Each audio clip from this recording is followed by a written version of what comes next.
I'd like to call the March meeting of Cherokee Village City Council to order. Please join with me in the Pledge of Allegiance. I pledge allegiance to the flag of the United States of America and to the republic for which it stands, one nation, under God, indivisible, with liberty and justice for all. Senility's creeping up on me. I didn't know if I hit the record button. Let's have a moment of silent prayer, please.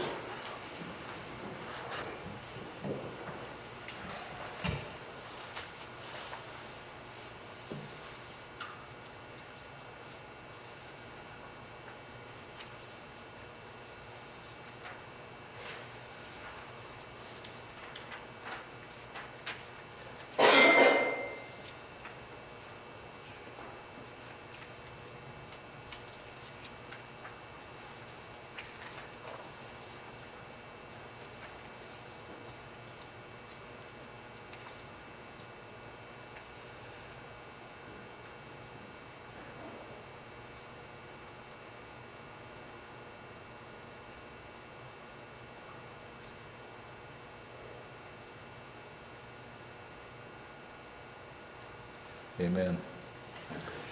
Clerk, would you please call a roll? Darrell. Here. Cherokee. Bill. Heffley. Here. Ishmael. Here. Thompson. Here. Smith. Here. Martin. Here. And Mayor. Thank you. Next item is the approval of tonight's agenda. If there are no additions or corrections, entertain a motion for approval. I'll make a motion. Second. Okay, who made that motion? Mr. Ishmael. Moved and seconded by Mr. Smith to approve the agenda for tonight's meeting. All in favor say aye. Aye.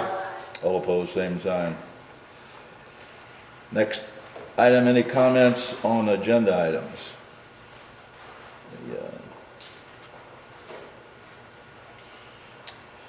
Next item is approval of minutes from our February meeting.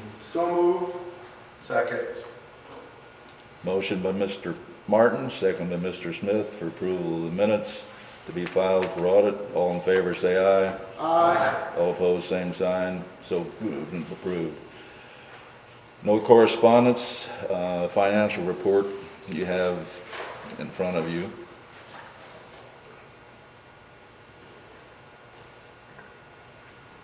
Mayor, could somebody after the meeting show me where the money for the firefighters' insurance is in that report? Because I thought you said last month, but probably in this one. Okay. And for the life of me, I couldn't find it, so Yeah. I was just wondering where it was at. Shall get with me after the meeting. Thank you. Any other questions on financial? Motion to approve. Second. Motion by Mr. Martin, second by Mr. Ishmael for approval of the financial report to be filed for audit. All in favor say aye. Aye. All opposed, same sign. Next item is the mayor's report for the state of the city for 2021. I think I better get up and move over to this podium.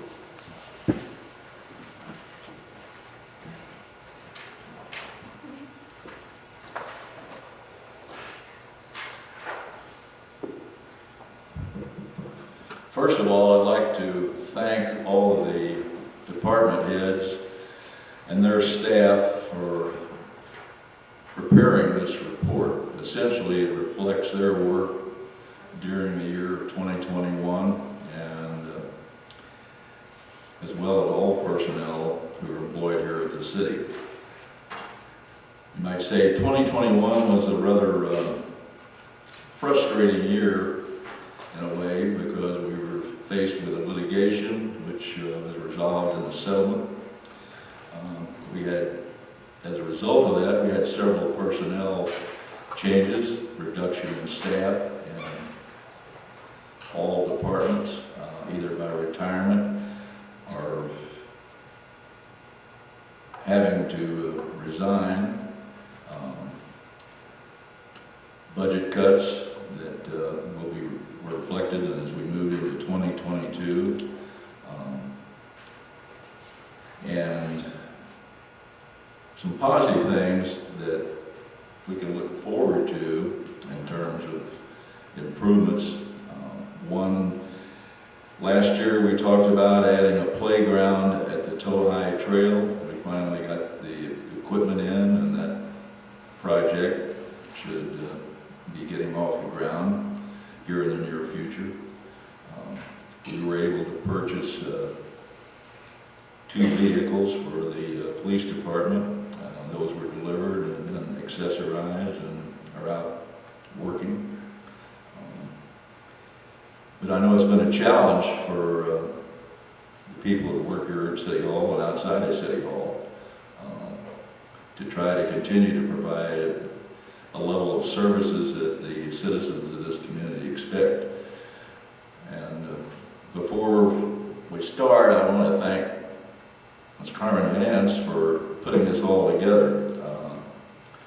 She's the editor and organizer for the report. So, Carmen, I really appreciate what you did. Thank you. So if you want to go ahead and start the show.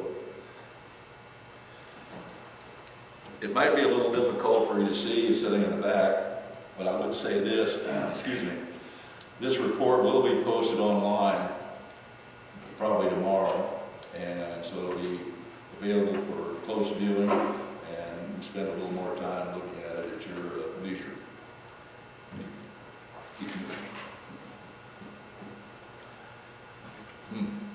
Well, kind of looks like a rogues gallery maybe, but shouldn't say that about the council.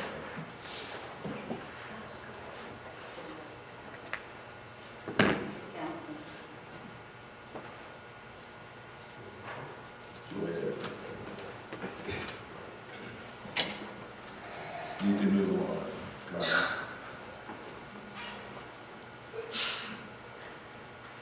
Employees in the police department, our new animal control officer, our animal control operation. Appreciative of all the donors who help support that. Without the citizens and even people who live out of the community donate to the program, which is very helpful. Help us generate funds for our spay and neuter clinics, etc. Okay, move on to the fire department. We have a new fire chief, Cal Deans, who was appointed and took the retiring chief, Johnny Pendarvis's place. Of course, this is one department that took a severe hit in terms of staff reduction. We've closed one station, or 2 main stations, Waukeeta and Basehart, and they handle the majority of calls in this community. People who live on the western side of the city and around Lake Omaha, etc. But the chief can verify that there are not many calls out in that area. Most of our calls are right here locally, close by. Planning and zoning. Mr. Zukowski is a city inspector. He also wears 2 hats. He's also supervisor for the street department.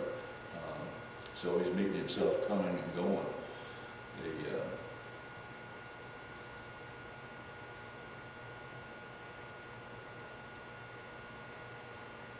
I think a lot of cities, probably in the state of Arkansas, received this acknowledgement for work during the pandemic.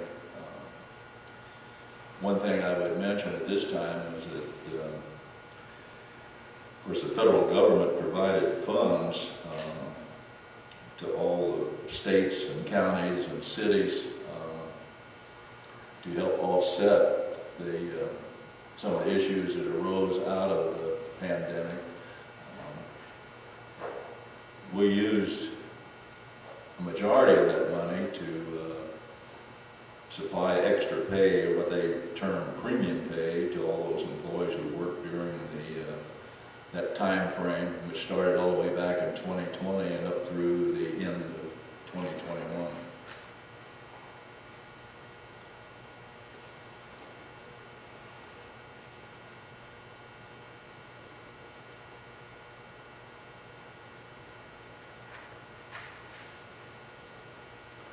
The Welcome Center is a place that does land office business. It's amazing the number of people who stop in here from all over the country as well as outside of this country. But if you haven't been to the Welcome Center and you're interested in buying some merchandise that illustrates Cherokee Village, I'd encourage you to stop in. The personnel are all volunteers and they welcome you and they'd be glad to sell you something. Also, the center does send out packets and drops packets off to the new residents. This past year, the Kiwanis reinstated their pancake breakfast, which was canceled the year before due to the pandemic. That event is always well attended. And it probably is on the agenda for this year. The farmer's market will be brought back, as well as the Thunder on Thunderbird, which is enjoyed by lots of people. Big weekend for people bringing in their relatives and friends. I want to acknowledge the Village Pride. That's just one of many projects that they do, but we got individuals who volunteer to maintain these adopt-a spots that you see around the city. The other activities, of course, are roadside pickups and maintenance of the community park across the road, and working out at the Tolleye Trail. Whatever the volunteers feel like they can do. And one of the major things that I would acknowledge them for, we got a few individuals who are on that committee that spend a lot of time walking the roads and picking up trash. Not just when we have the special pickups, they're out there doing it on a weekly basis, which helps the city. We've got a roadside pickup coming up April the 2nd. So if you're interested in getting involved with that, be happy to have you. We have two of our citizens who were acknowledged in the Spring River Chamber of Commerce last year, Councilman Rob Smith, John Norberg, who's a volunteer in the Welcome Center. You've probably seen his promotional thing, tell him John Norberg sent you when you go into businesses, etc. One of the things we did here inside City Hall was remove the carpeting in the hallway and put down this composition flooring. Saves the wear and tear, which we previously had on the carpet, because you're having to call in a carpet cleaner frequently during the year. It's easier to mop this floor. Updated our security system, and we'll continue to do that in other city facilities.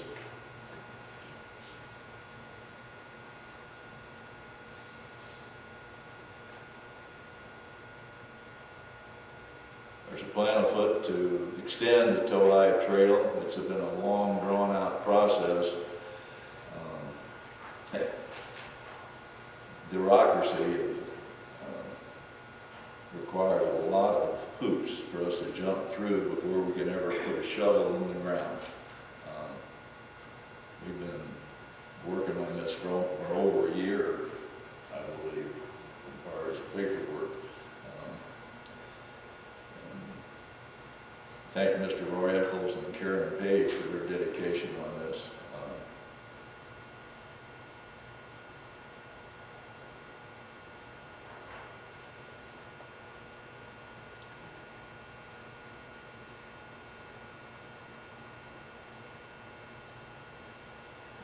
We did some landscape work at the entrance to the trail, and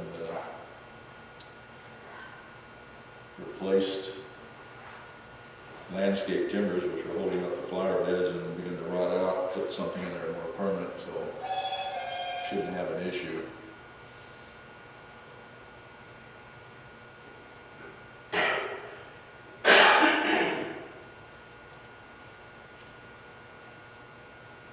If you haven't been out on the trail, I would encourage you to take advantage of it. It's a good walk in nature, and if you want to use the exercise stations are not too demanding, so if you like to use those, keep stretched out and loosened up, but encourage you.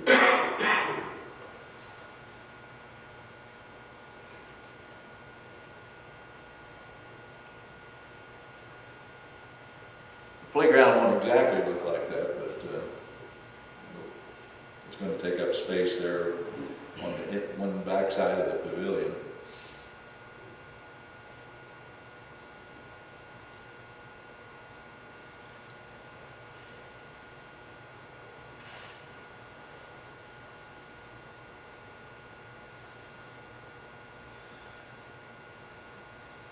This is when we had the retirement of firefighters who've been with the department many, many years. A chief, well over 30 years.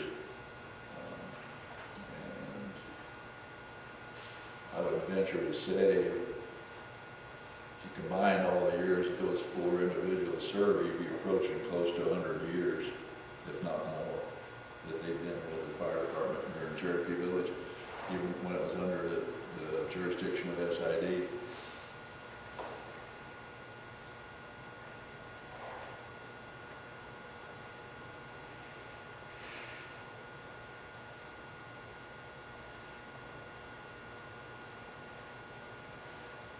A lot of our fire calls are not necessarily responding to fires, they're responding to assist our ambulance service or assist with the elderly. When you get to view this individually, it will give you a better idea of the types of calls that the department's involved with.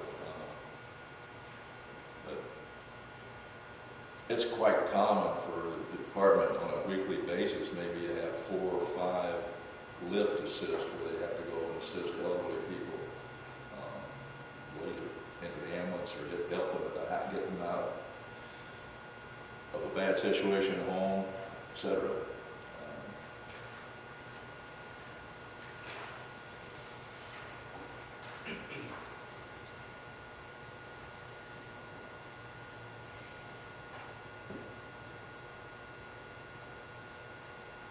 This cooperative effort between the fire department of the city and the water company is going to be beneficial for both. One of the issues that always crops up when we have an ISO rating is the flow of water. Unfortunately, when some of these water lines were laid out, they weren't, in some areas, they weren't laid out the diameter size that you really need. When you need a 4-inch line, you've got a 2-inch line.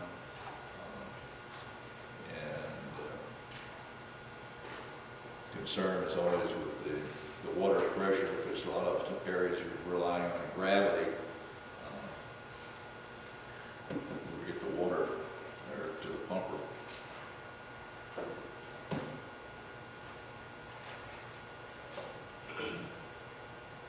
A lot of work went on this adopt-a spot with the volunteer firefighters. Unfortunately, when the low water bridge project gets underway, that the adopt-a spot will disappear.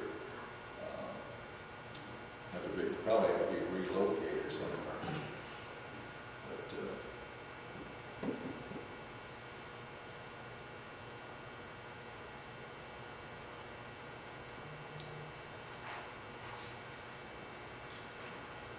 That's pretty self-explanatory. That's thanks to the work of our new chief getting that initiated.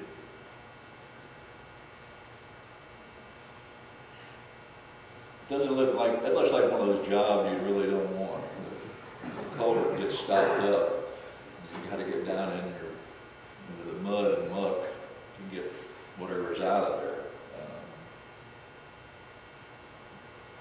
Village Pride was doing some work across the road yesterday, and the culvert there where you pull into the entrance to Community Park was blocked up, trying to blow leaves through it, and they wouldn't move. So they came down and flushed it out. We thought there were rocks in there holding things up. It was just a clog of wet leaves.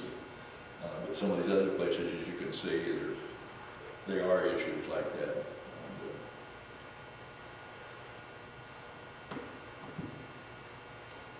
Along with the Thunder on Thunderbird, the 4th of July pancake breakfast that the fire department sponsored, it was a big fundraiser for them.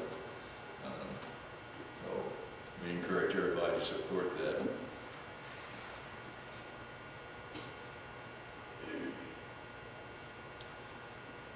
Thanks to members of the fire department, especially council member Rob Smith, who I think initiated this community Thanksgiving dinner, who served, so how many have done this, 2 years? 2 years. 2 years, and close to 500 each year. Yes, sir. That's quite an accomplishment, and I know that people, I've helped hand out food that I know that people really appreciate it, and they probably appreciated it more when they were able to go into the church and sit down and enjoy the meal and socialize. Of course, this past year they weren't able to do that, and the year before, so it had to be drive through and pick it up.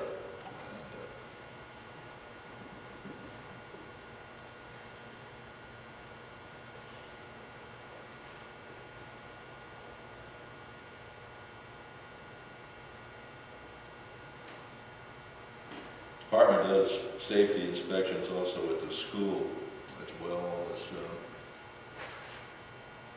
commercial.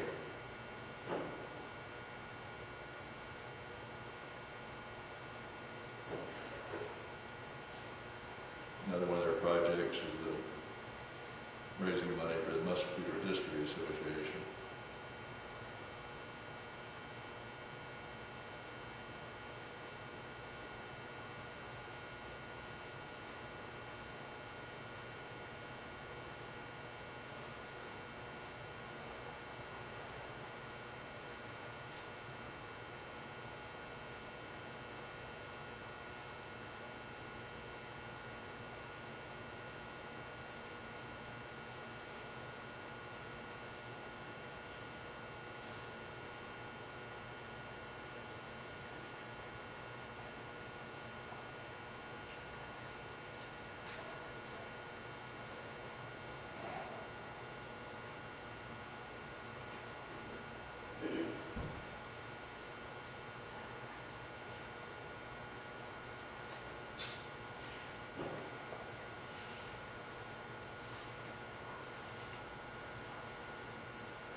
The increase in new home construction as well as remodeling is a welcome addition to the city. In the past year and this year even, I can remember my first moved here, you didn't see new homes going up. You didn't see a lot of that construction going on.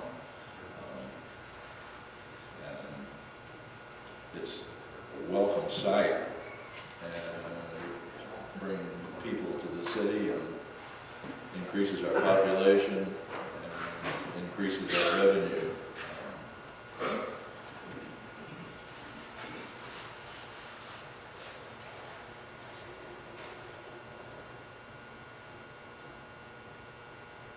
Illegal dump sites, as we've seen that previous issue, they continue to be an issue. They haven't gone away. I remember back in the mid-90s, in Village Pride Committee, and bevy of citizens went out and cleaned up dump sites that hadn't been touched in who knows how long, and spent most of a Saturday doing that. I don't know how many individuals, and we had locations for a bunch of dumpsters. It's been reduced, but we still have people who violate and don't take their stuff out to the landfill, or we have some people come in from outside the city, and particularly over on the western side, drive into some of the deserted areas and dump it off.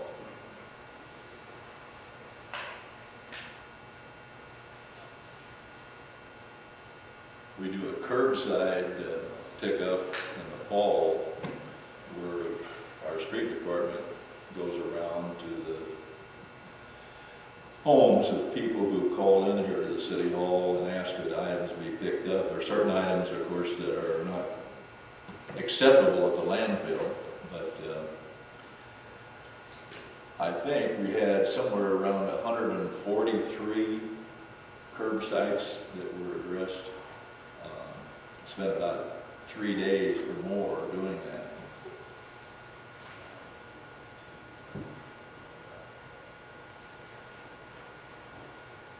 Electronic recycling, that's an issue that's confronting a lot of cities, not just Cherokee Village.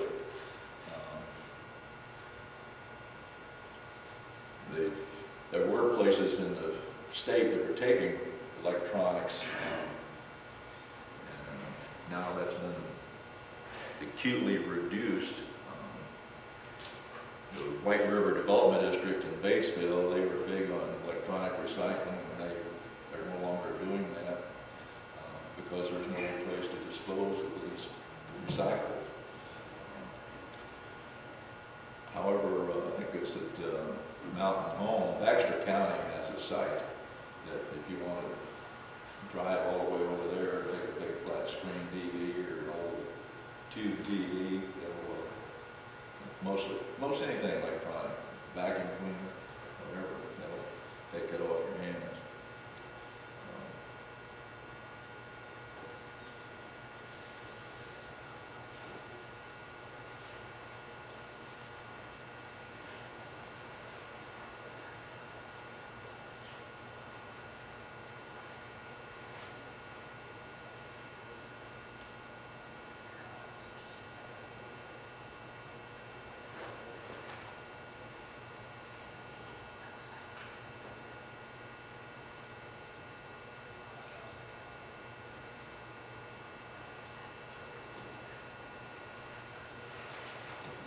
Essentially, on citations and code enforcement and permit violations, usually they're given a verbal warning with X number of days to resolve the issue. Employee goes back and if it hasn't been done, then they're sent a letter specifying a deadline. If that's not done, then they're given a citation to appear in district court. And the process kind of starts all over again in a certain fashion, because what the judge normally will do, he'll give them another deadline to get that done. And if they don't do it within, they come back and they'll either assess a fine or sometimes give, on a rare occasion, extend the deadline, but they do get fined.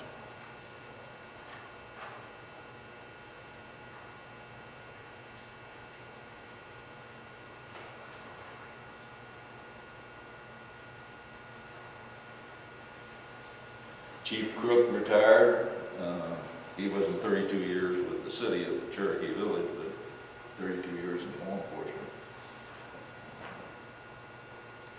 His replacement, of course, was Monty Lane, who'd been sergeant here.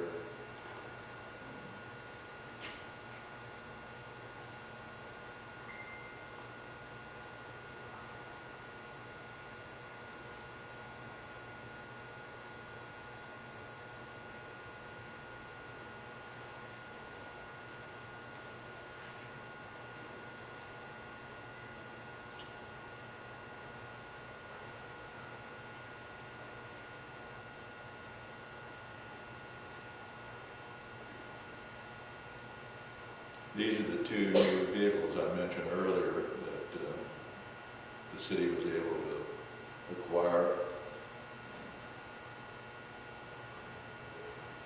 You notice in my travels, in most cities, even some of the urban areas are using pickup trucks rather than cars.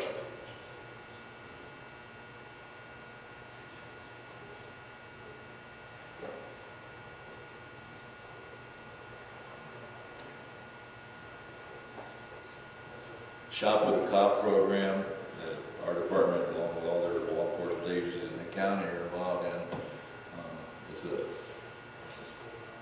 pretty significant deal and helps provide a real neat Christmas for youngsters and their families. And what's even more amazing is sometimes these youngsters, instead of spending the money on themselves or their siblings, they'll buy a gift for their parents.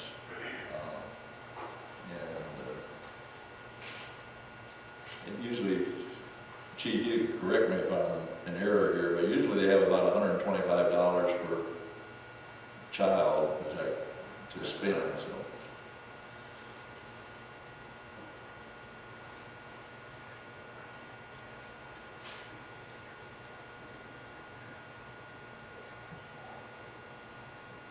We had a pretty good turnout for that trunk or treat thing, I think, because the previous year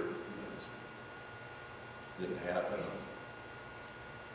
Plus, at the time, people were glad to get out and about.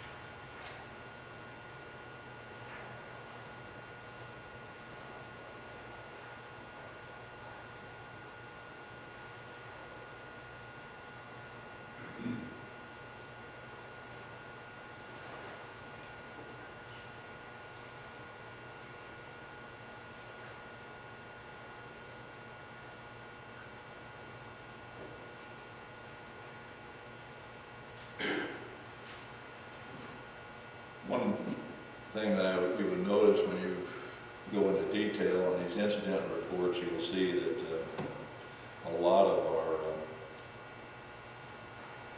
activity centered around domestic issues and drug-related issues.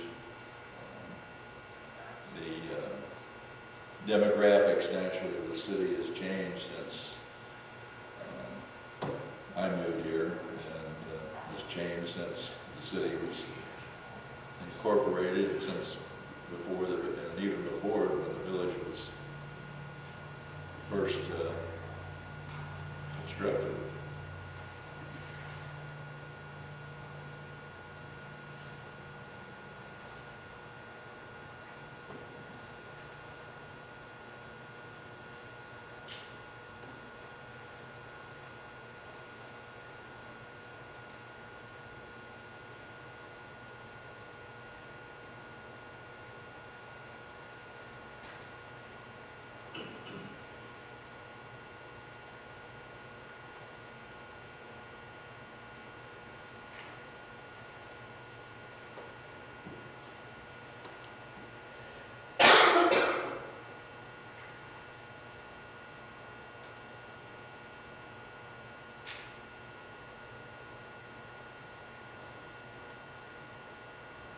We did some remodeling work at that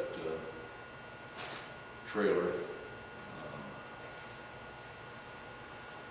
That was a trailer we acquired through FEMA.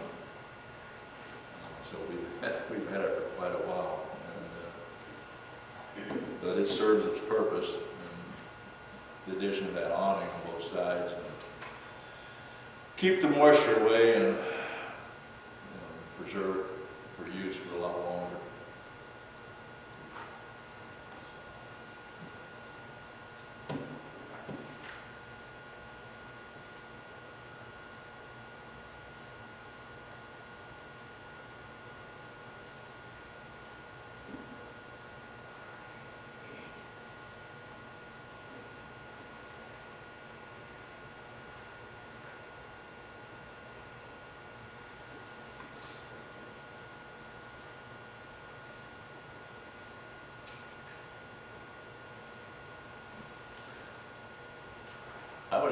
imagine there are more pets in the village than what's indicated there, the number of pet tags issued. Some people aren't real reliable about getting pet licenses.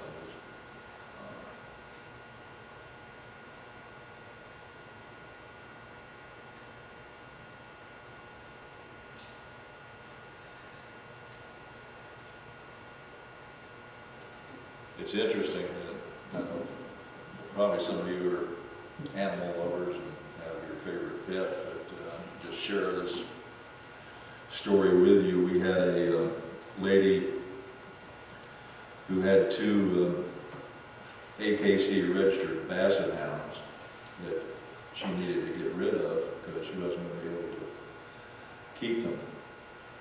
And we publicized those, and we had a couple drive all the way from Rhode Island to pick them up. And they took them back, they sent pictures back. The basset hounds seem to be enjoying themselves. But we've had other individuals drive, I don't know about that length of distance, but drive considerable distance to pick up an animal.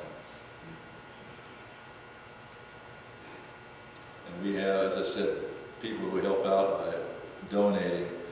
We have some regular donators that donate monthly. Some donate annually, a sizable amount, so that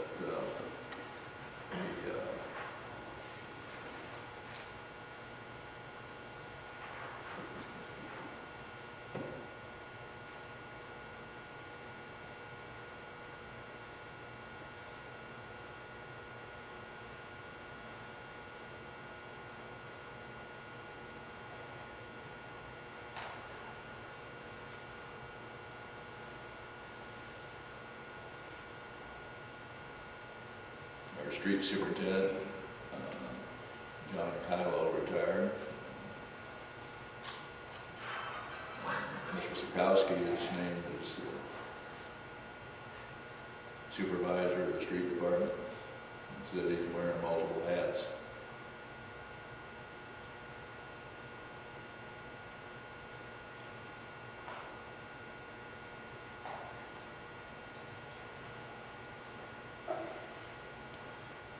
This is one piece of new equipment we were able to purchase for the department. It's Bobcat skid steer. As you can see with the picture there, it has multiple attachments: road broom, grapple, bucket, and lots you can do with that.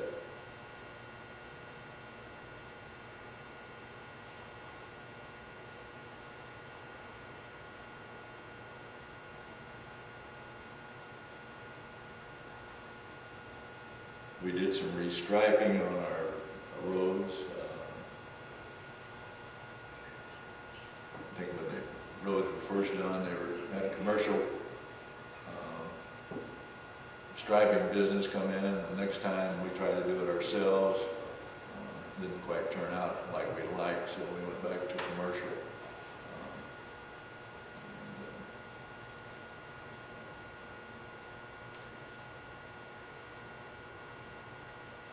We kind of help them with the flood control, the low water bridges, moving the gravel and stuff. When this low water bridge project becomes a finality, you won't be needing to do that. We'll still have a pool of water there. Arrangements with RDOT, Arkansas Department of Transportation, they're going to put in a berm across to hold the water back and leave that pool area that we currently enjoy.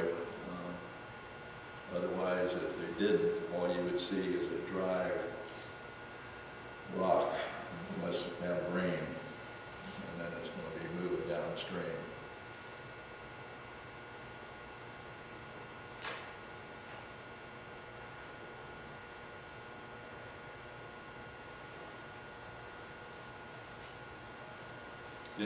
That piece of equipment was purchased, well, I'm trying to think, 12 years ago at least,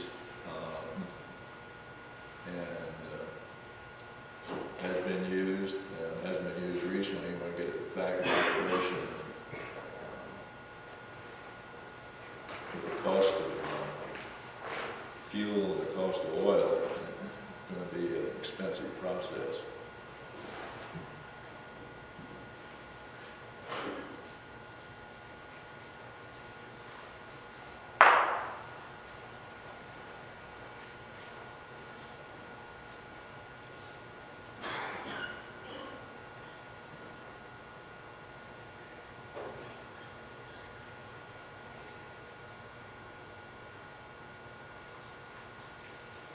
That piece of equipment is probably the workhorse of the street department. We got 2 backhoes, and they do most, and an excavator, but the backhoes do most of the work.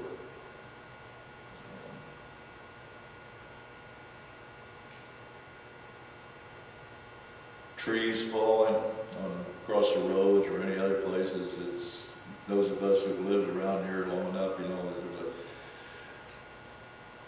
the root system is shallow, and you get over time high winds and water loosen that, and you're going to have trees falling, and just hopefully it doesn't fall on your house.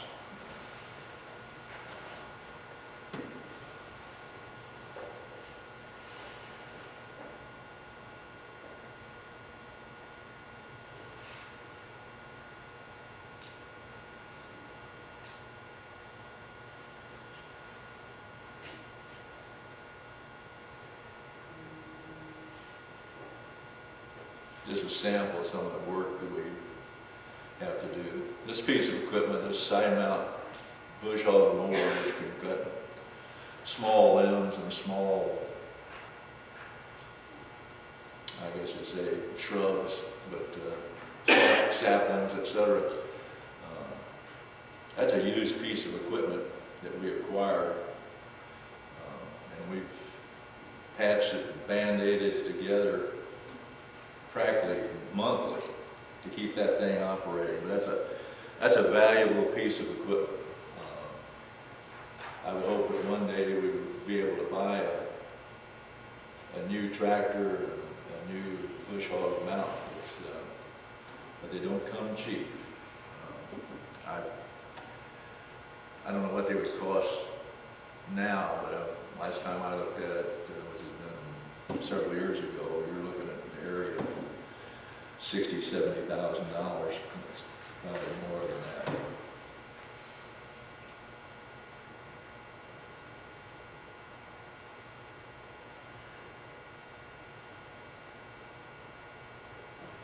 Bridgework.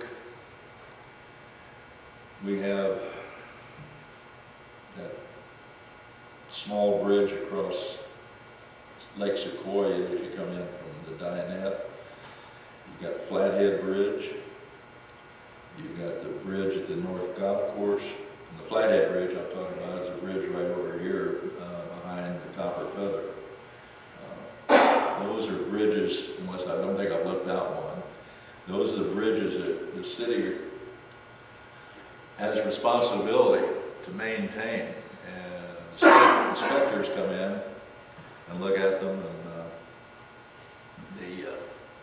the bridge at the North Golf Course probably receives the most damage of any of the bridges we've got in the community, and it's due to the debris coming down the stream due to high water, and it gets clogged up. There's a golf cart bridge before that on the upstream side, so stuff will get clogged up there. The water's high enough, it floats over, it'll come down, and the openings beneath aren't, it's not, the bridge isn't high enough to handle that, so it just clogs that up, and that pressure against the bridgework, and they got what they call spalls that come up below the bridge there at the piers, and it just knocks the concrete off. You go in and patch it, it'll knock it off again. Fortunately, we've done work at the ends of the bridge at the golf course, to help divert the water so it won't erode around the bank at that one end, at both ends of the bridge. That could be the worst thing that would happen.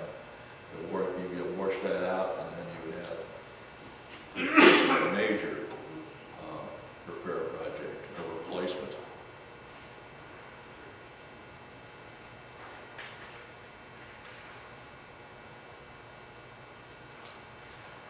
We're responsible for that traffic light at the south intersection.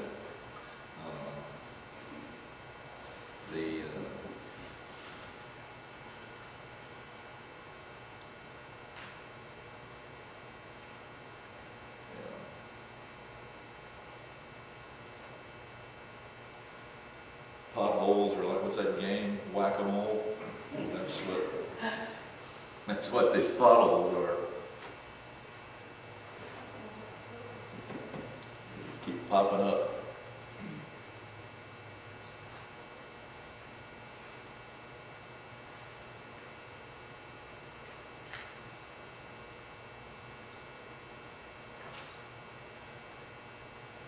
We're also doing a sign reclamation project based on wards going starting with a specific ward and replacing worn out street signs so they're newer and more visible. Plus there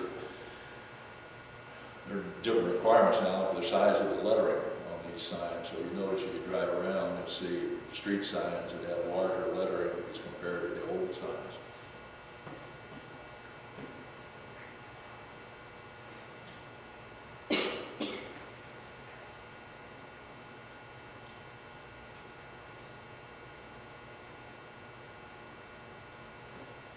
A lot of work orders there.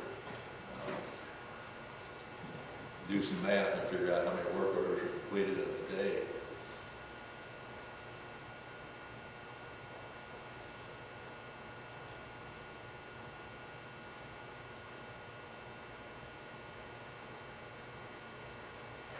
The operating fund, the top numbers, the reserve fund, that's an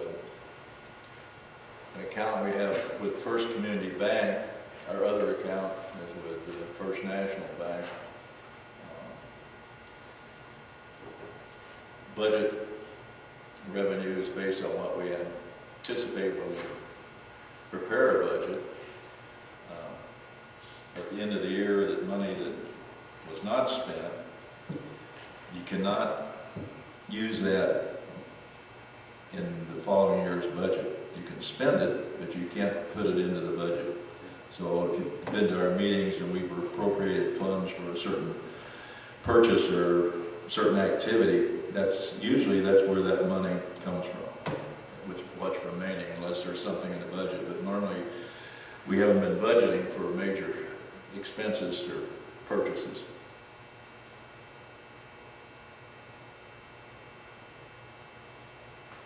I mentioned the money that came to the cities and counties and state as a result of the pandemic.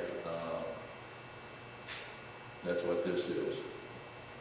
American Rescue Plan Fund. And it's based upon population.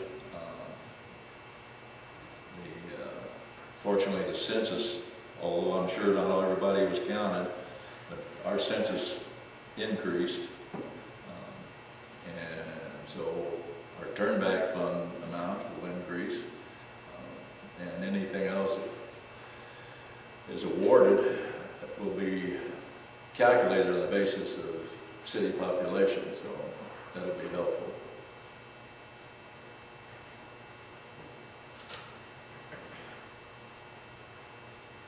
Advertising promotion budget, that's based upon monies that come in from your restaurants, your B&B, your rentals,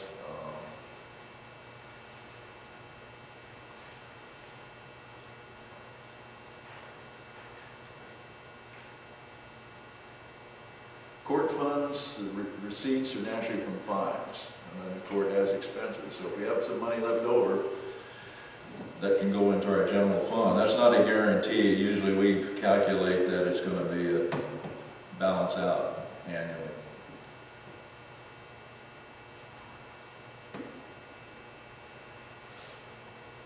The fire prevention or the fund for that money, that here again, up until the end of this year, we received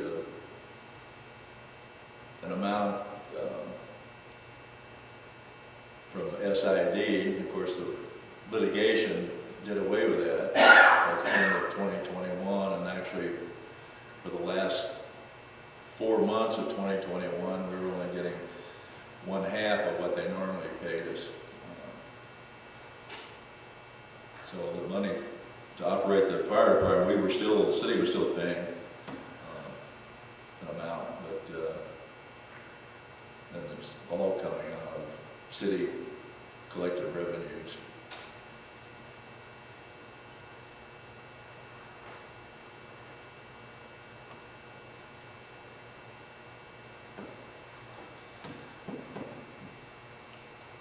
Up until 2020, or excuse me, up until 2021, and this year, when budget preparation, the street department was able to operate strictly on the turnback funds that they received from the state, but in 2021, the city had to provide some money to them for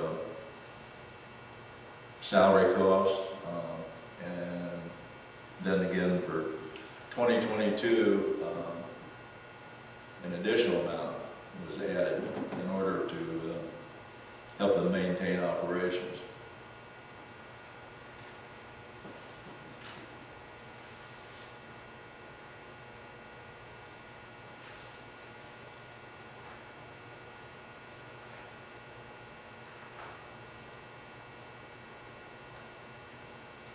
These are all objectives that we have as a city. Some of them will take a little longer than others to get completed. But I think the main thing is that we can continue to provide services for the citizens, be able to respond through the police department and the fire department, and continue to work on the roads and streets, which seems insurmountable concerning the amount of mileage that we have in this city. But that concludes the report for 2021. Here again, I would urge you to look at this in more detail, go online, review it. If you have questions, ask one of your council members, call a department head, or you can call me here at City Hall. Thank all those people who helped make this possible.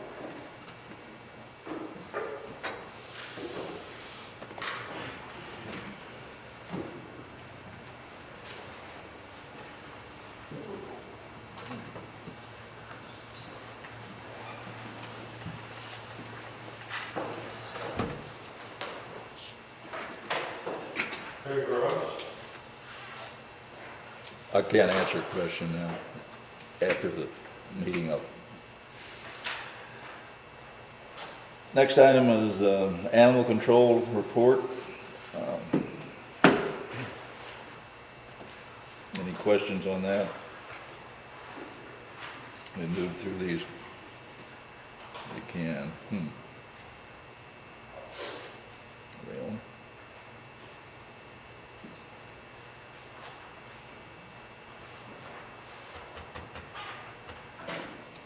District Court. My computer's locked up.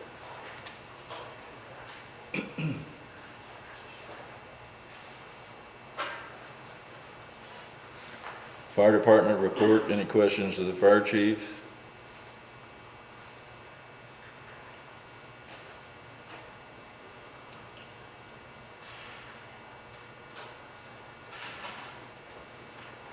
Here we go.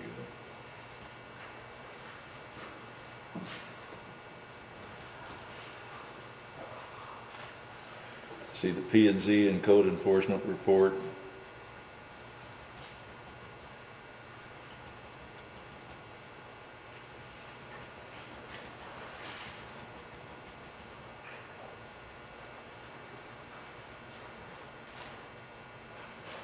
Okay.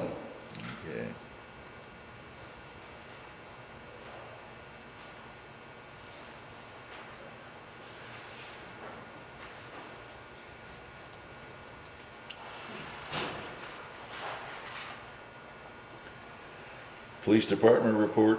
Any questions of Chief Lane? Mr. Mayor, I would like to commend the police department for the work they're doing over on Potawatomi. I think that it's making a huge difference over there. I don't know how many citations you're putting out, but I have been over one residence before you guys started your patrols over there, and it just seemed like they were using it as a freeway. And you have slowed that down considerably, and it is very much appreciated by the neighborhood over there.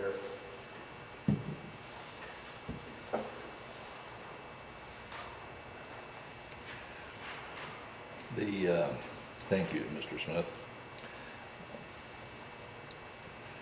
P&Z, get that street department report. I'm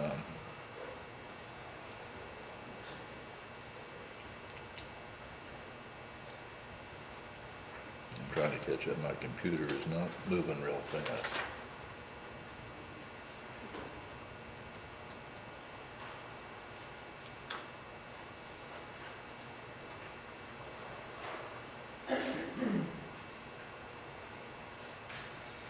I think you're up to the A&P after street Yeah. department.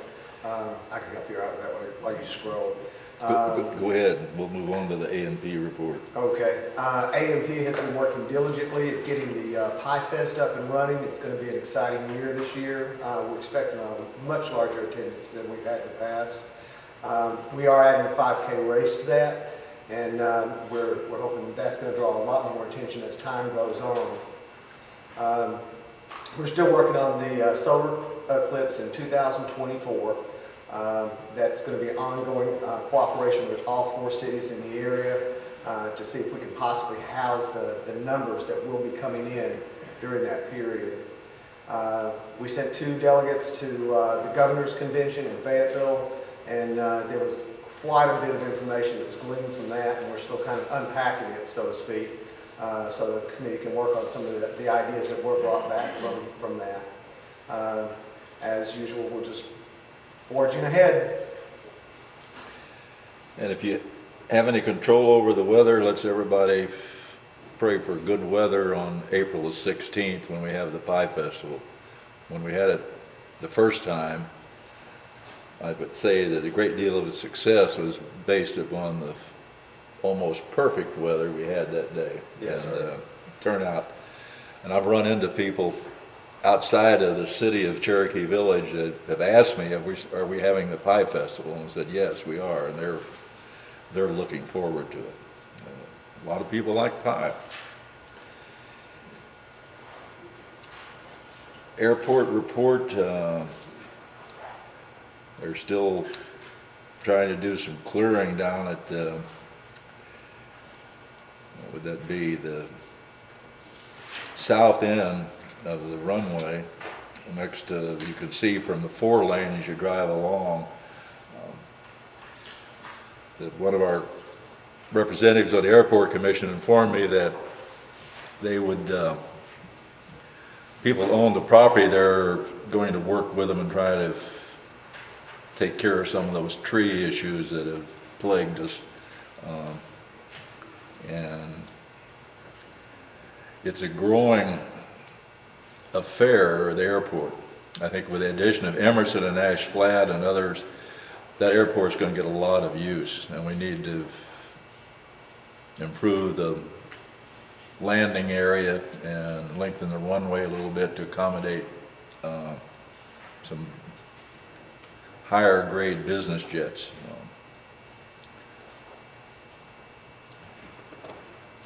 No grant report.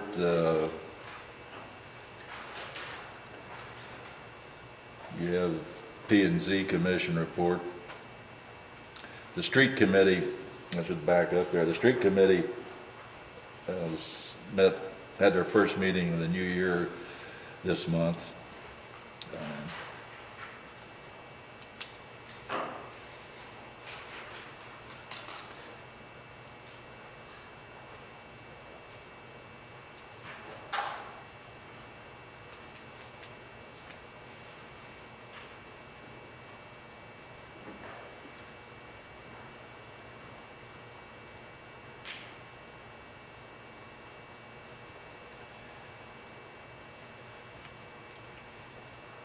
Tri-County Solid Waste,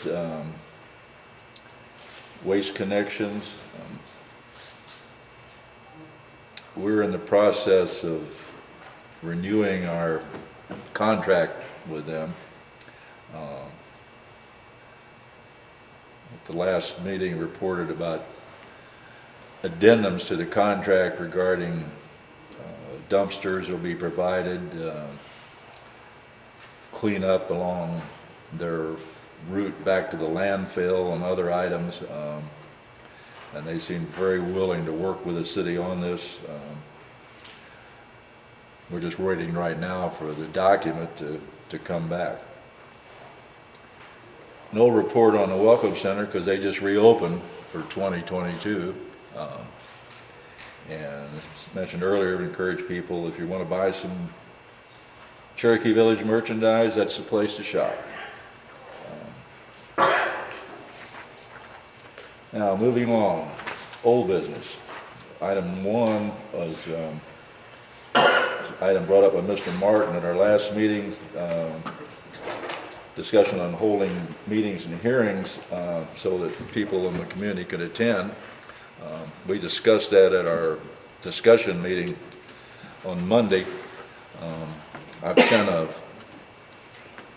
email to the chairman of planning and zoning, Mr. Martin, and instructed him that hearings from now on should be conducted in the evening.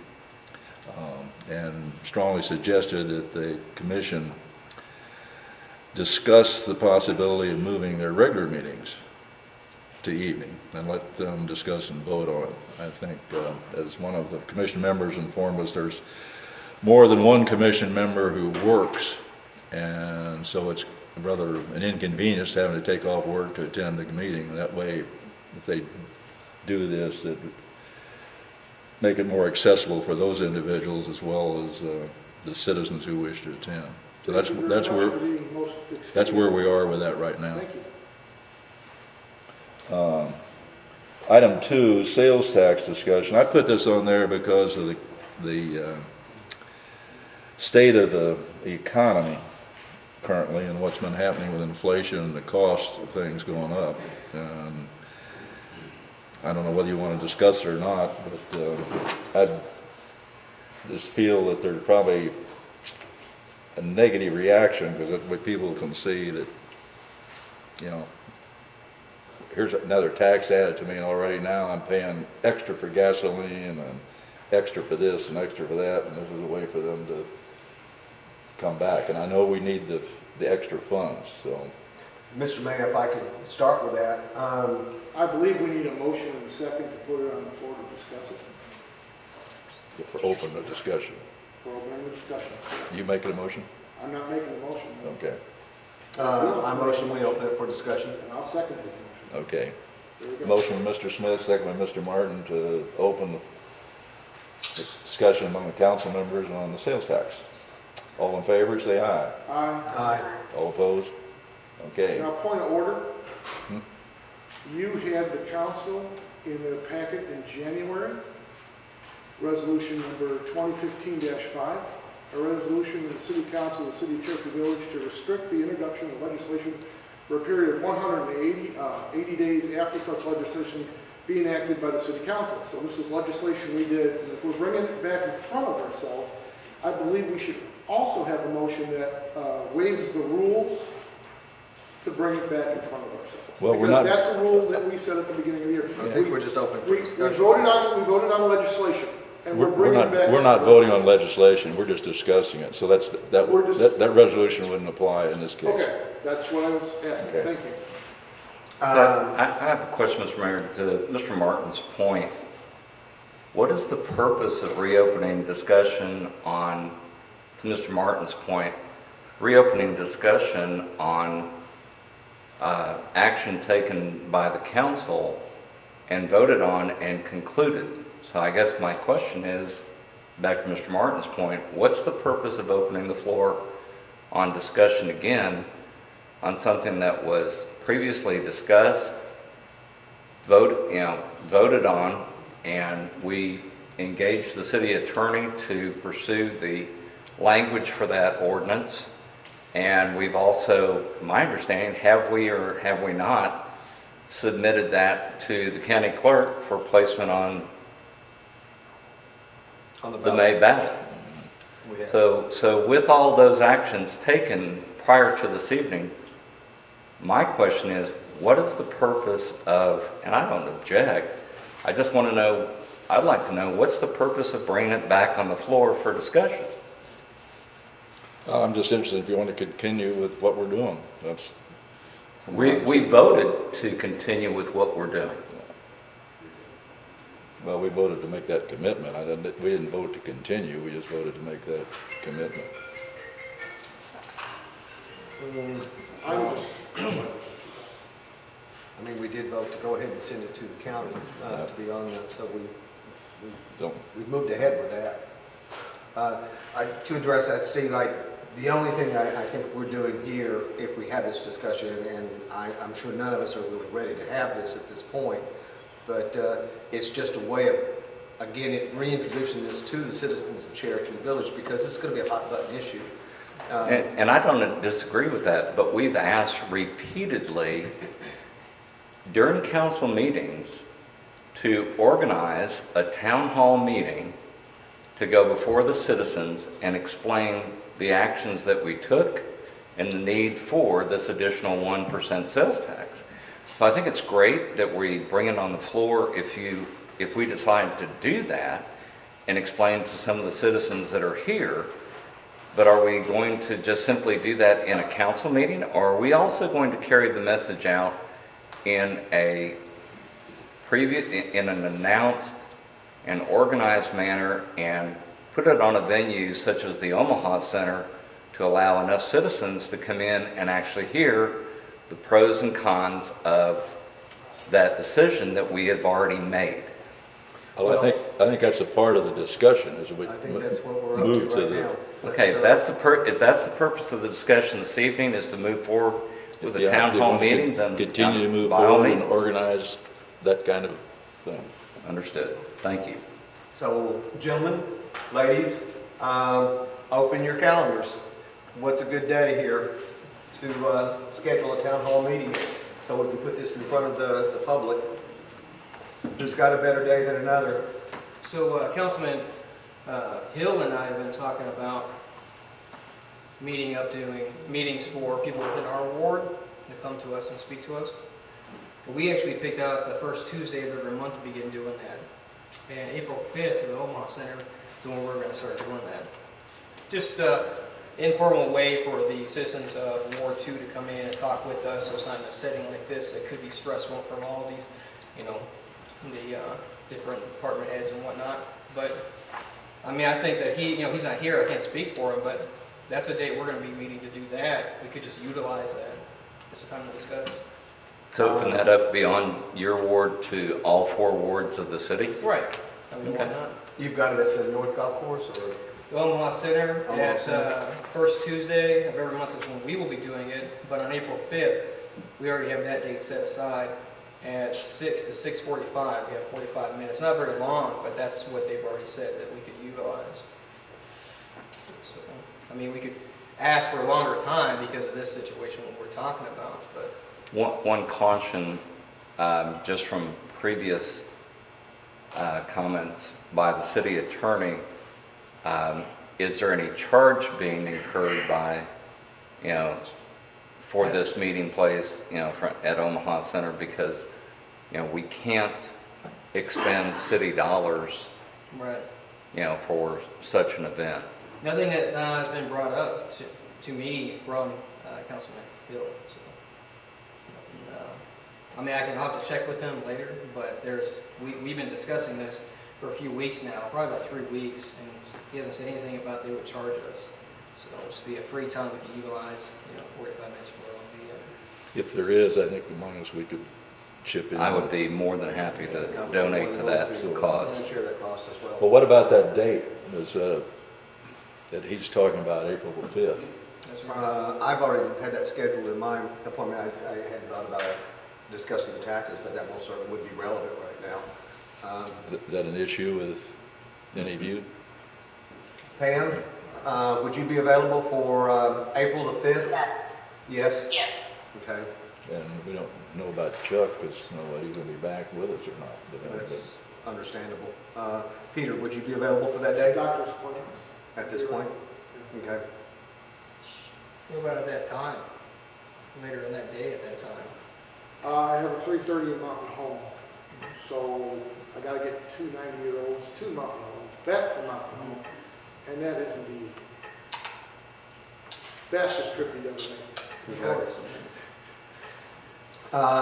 Does anyone else see another date that would work for us? Do you have anything available that week? And of course, this is all going to be subject to schedule and space.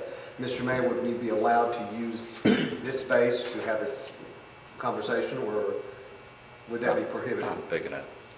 No, I don't think it'd be prohibitive. It depends on what you're expecting in terms of attendance. Okay. Can I make a suggestion on that date? I think I heard 6:45. Yes, ma'am. I know there's a question about using the Omaha Center and if there's going to be a charge, and that's something we'll have to get back to. But what if we moved it up to 6 o'clock?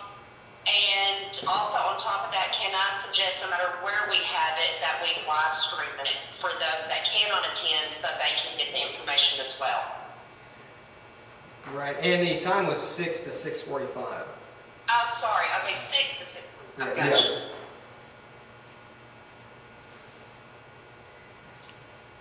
Pam, do you know what would be involved in the logistics of doing a live stream on something like this?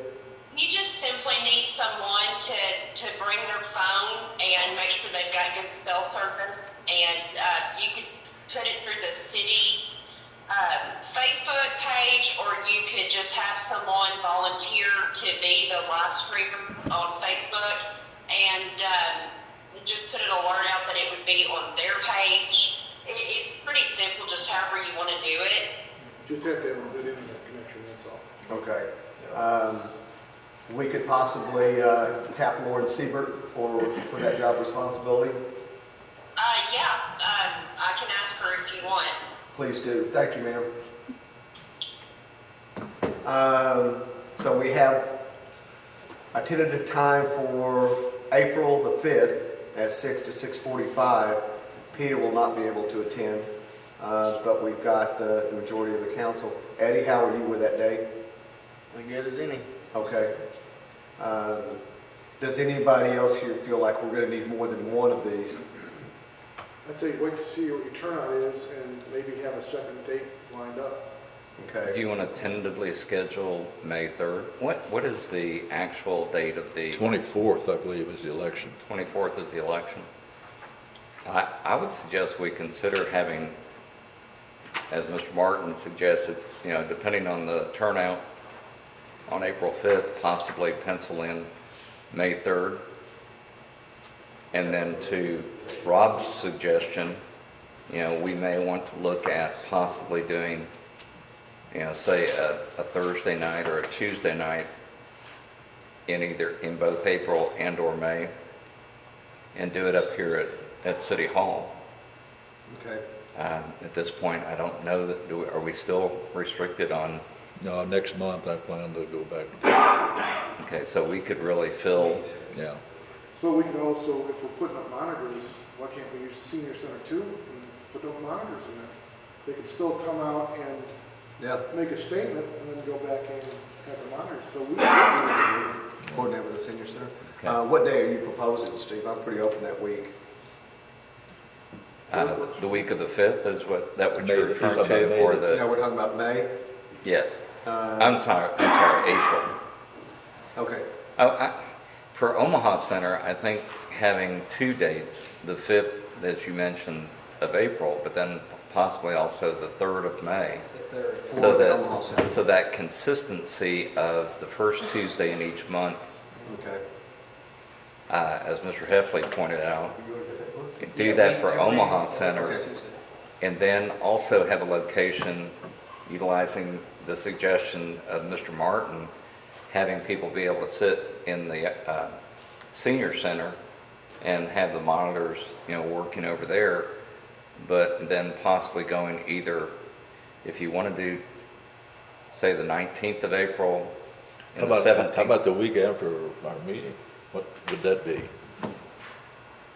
That will be after, are you talking about May?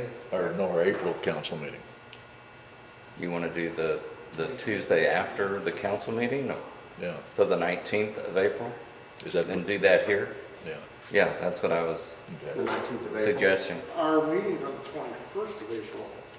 Is it the 21st? Yeah. Yes, it Yeah, is. I'm sorry, So then we have to do it on the 25th. 26th. 26th would be good. 26th. 26th would be that Tuesday. Pam, April 26th, are we saying 6 o'clock? Are you available? Okay. Peter, how about you? Yeah, that's really good. Hi, Rob, or whoever, on that April 26th day, Yes, ma'am. okay, are we planning on that being Omaha Center as well? Yes, ma'am. No, we No. were talking we're gonna about do that that being here. That'll be in council. Okay, gotcha. Would this be the initial, the first meeting, or after the one on the 5th? This will happen on the 26th of April, so it will be after the 5th. We'll do the 5th first. Gotcha. Based on our attendance there, we'll do a preliminary schedule here for the 26th at 6 o'clock. Okay, quick question. If we're starting out on our first one at Omaha, Yes, ma'am. as that spread kind of gets through the community, do you guys not think that more people would probably want to show up on the 26th, and it might be harder to have that at City Hall? What we've discussed, Pam, is moving over to the senior center with our overflow, putting monitors over there so people could come into the main chamber if they had a comment to make before council. Okay. Another suggestion, is there any way that we could, I don't know, maybe utilize either our Facebook or maybe just bring questions to City Hall, maybe do a Dropbox, or connect it to our website to where before these meetings, people can submit their questions so that we have those ahead of time and we can have the information for them on hand. That way, maybe it's not so much just open it up to the public and, going over our time. We'll have to pick comment off the floor real quick, but I think by the expression on her face, it is doable, but maybe insurmountable is something that's coming to our brain. I think that's a great idea, Pam. I really do. We could have the questions emailed to City Hall using the City Yeah. Hall email address. I'm I would taking. suggest having set it up to where people could email, but also maybe putting a Dropbox out front for people who may not do email, to where they can come and write down their question and drop it in there, and maybe a lot of the questions will probably be the same, so we can combine those. A lot of them may piggyback back at the questions, and then we can kind of just do a summary of those questions, and that way we have the answers for the citizens like that night we're ready. Absolutely. Okay. So put it on the website so we've got the information out there, accept emails, and possibly a Dropbox out front of City Hall so people can drop off. Did I get all that? You did. Okay. Is that a motion? Is that a motion? Do we have to make a motion to have a meeting? Well, I can second it. I don't know, do we need a motion, Mr. Abel? Not schedule the meeting. No, I don't think so. Okay, so I mean, as long as we make this public in we'll just advance. discuss it. Okay, we're looking at April the 5th at the Omaha Center, Yes, April the 26th at City Hall, yes, and May the 3rd at the Omaha Center, back at the Omaha Center. if we need to. So, Tentative. And I think that after our regular city council meeting will be good too, because having that the last week of that month is going to be, we do the first meeting, we have the city council, because people probably come to city council, and then we can direct them to that date for having more questions and stuff. So I think that's a really good idea. Yeah, April 5th, April 26th, and May 3rd. and May 3rd, yes. And we're gonna do 6 o'clock on all 3 of those dates. 6 o'clock on all 3. Thank you.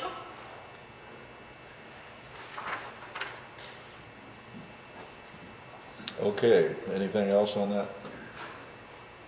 Thank you, Mr. Mayor, for bringing that to our attention. Okay. Okay, let's move on to new business. We have an ordinance relating to the amendment of zoning regulations.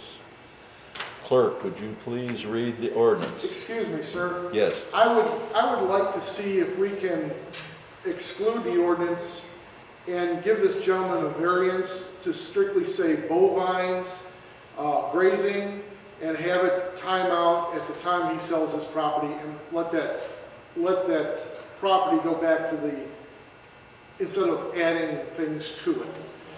That way he's got what he needs, and if the property ever gets sold, in our planning, it might turn into light industrial again. It could.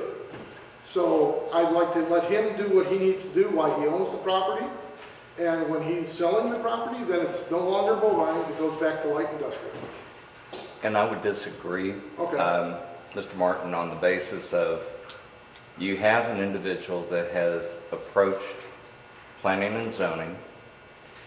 He's discussed it in great detail before that commission, which we delegate to that commission to consider all of the facts. And that commission has voted unanimously to accept it, and this ordinance echoes that. So again, I don't think we have ever, I would have to go back through all of our rezoning, which would include the rezoning that occurred very early on in the city's life, where we rezoned to commercial C1 the entire length of the 62-412 highway.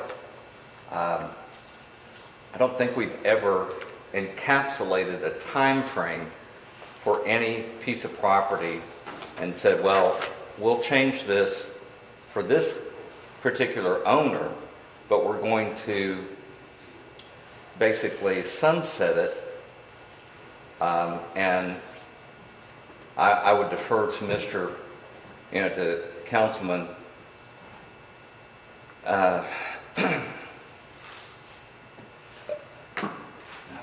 I think, Councilman Ishmael to see, his comment from a real estate perspective, if that would impact the value of the property. But again, the commission unanimously approved what we have before us.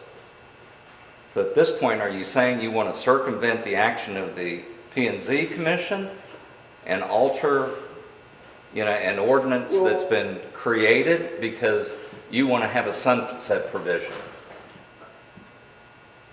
I am under the impression that planning and zoning works for the city of Cherokee Village, and we, as council members, are the last word. So no matter what they do, we could still do something different. I don't know if that provision has been asked or done or even stated in that meeting, because I was unfortunately not at that meeting. It's just that our zoning is starting to get, we're stacking zoning in certain areas and we're doing this. I understand what he wants, and as long as he wants cows on that area, that's fine. And for the rest of his life, he can have cows on that area. But if it's going to be developed, I would personally rather see light industry someplace than cows grazing. And if we put that in, then the next person that the property sold to can graze cows on it. I am thinking past maybe our lifetimes to them being able to get that property back, just like the judge did in Ash Flat. He's got that beautiful park that they put in Ash Flat, and in 200 years, guess who it goes back to? His family. It doesn't stay a city park. It goes back to him. So I'm wondering if the city can't do that with planning and zoning, whereas we will have the opportunity to have it light industrial, because where it is at, near the airport, I see more revenue coming in for the city being light industrial than being able to pass it on to somebody else for grazing land. So I want to have the city have the opportunity when he is done with it, and he wants to get rid of it, that it reverts back, and now it's back to light industrial, and we're not using it for grazing. And then that city council at that time can determine, because hopefully by that time, we're going to be building up around that airport. And I don't want to just commit a piece of land to that. Understood. And Mr. that's- Ishmael, do you have a comment? The only concern I would have is, you know, I don't know who it is, I'm not involved in the transaction, but whoever it is, if they want to put that into a trust and leave that with their family, like, in your instance, would that expire when he passes, and then his family has to figure out what to do with this land that they currently have cows on? I mean, I don't know what the solution is. I'm just saying, as long as it's being used for his bovines, or let's even say the family's bovines, as long as that piece of real estate doesn't pass out of his family or trust, it's for bovines only. And once it passes out of his family or trust, then it's back into our realm as light industrial. This is just coming off the top of my head. Peter, I'm sorry, point of order. We have not read this to the public yet, and we're already into discussion. We should really read the ordinance as it's written, and then go into discussion before we vote, is my feeling. Okay. I'll tell you what, clerk, But we still need a motion in a second to put it on the floor. no, not Yes, for yes, reading you orders. do. The No, is procedure that, is- what is about that, Mr. Abel? Well, it's on the agenda, but you do need a motion to bring it up. for- Okay. Fine, so I'll place a motion to put the ordinance on the floor. I hear a second. Second. Motion by Mr. Thompson, second by Mr. Heffley.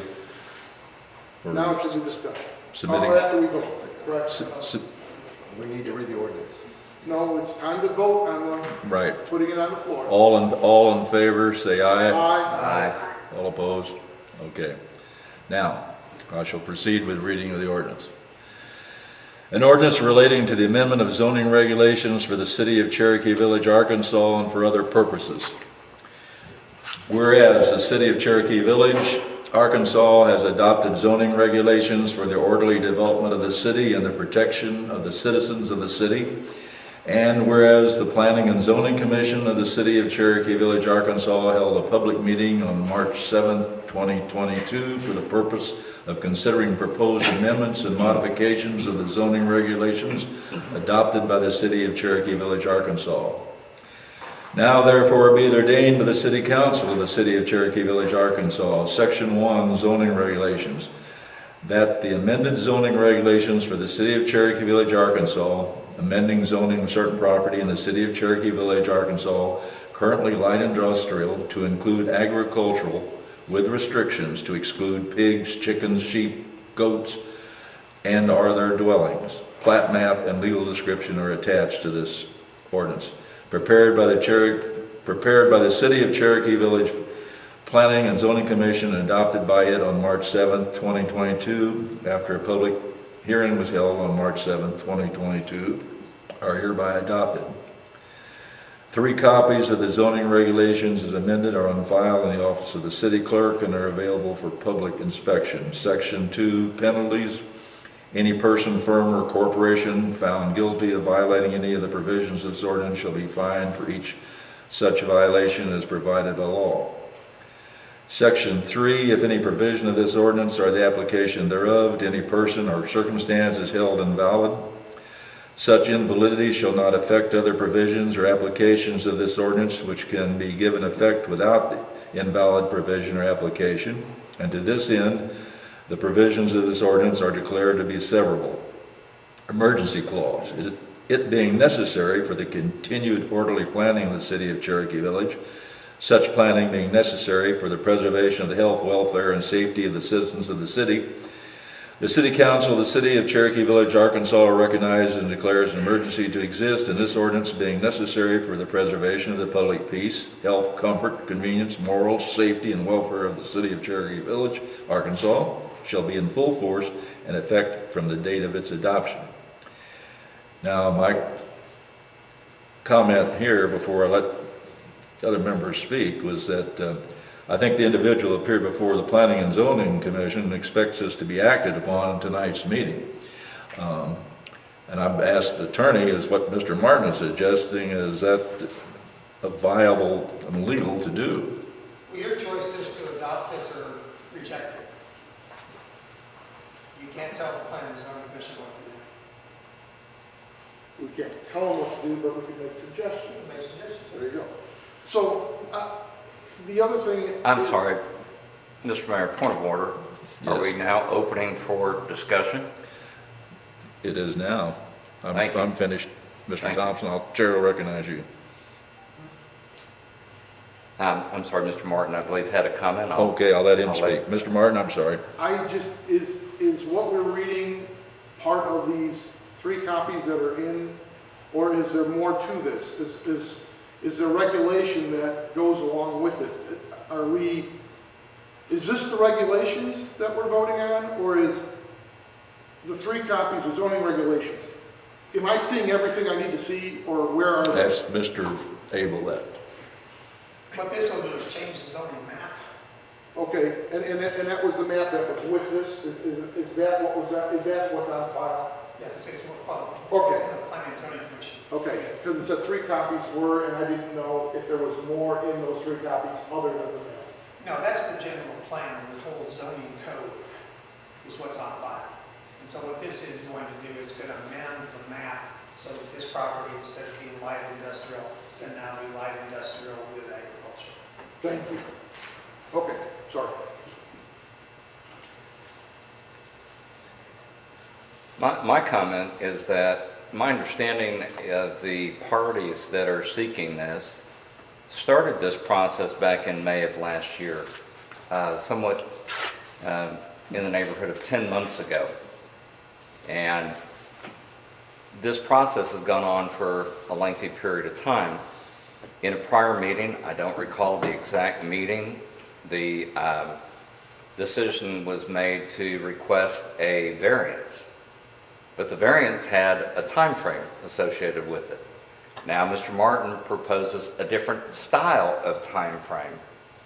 And, you know, the variance was withdrawn because a time frame would restrict the sale of the property. So the cure of that, 10 months after initiation, is now to go to the P&Z and put forward a reasonable request, in my opinion, and P&Z responded to that unanimously. I believe that the parties that are purchasing this property have exercised a great deal of patience in not going outside of the city of Cherokee Village for light industrial. We are, and we have repeatedly stated in meeting after meeting, to be here to encourage the development of the property, the approximately 13,000 acres of Cherokee Village.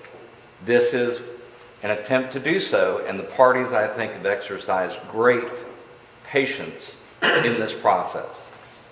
And I would call upon my fellow councilmen to go ahead and call for a vote to cease this delay and allow the parties to proceed with their transactions and their plan for ultimately developing this as light industrial. But the interim, it provides them, because they are going to be expending monies to clear underbrush and otherwise get the area prepared, it does provide some level of income in the interim by allowing them to run cattle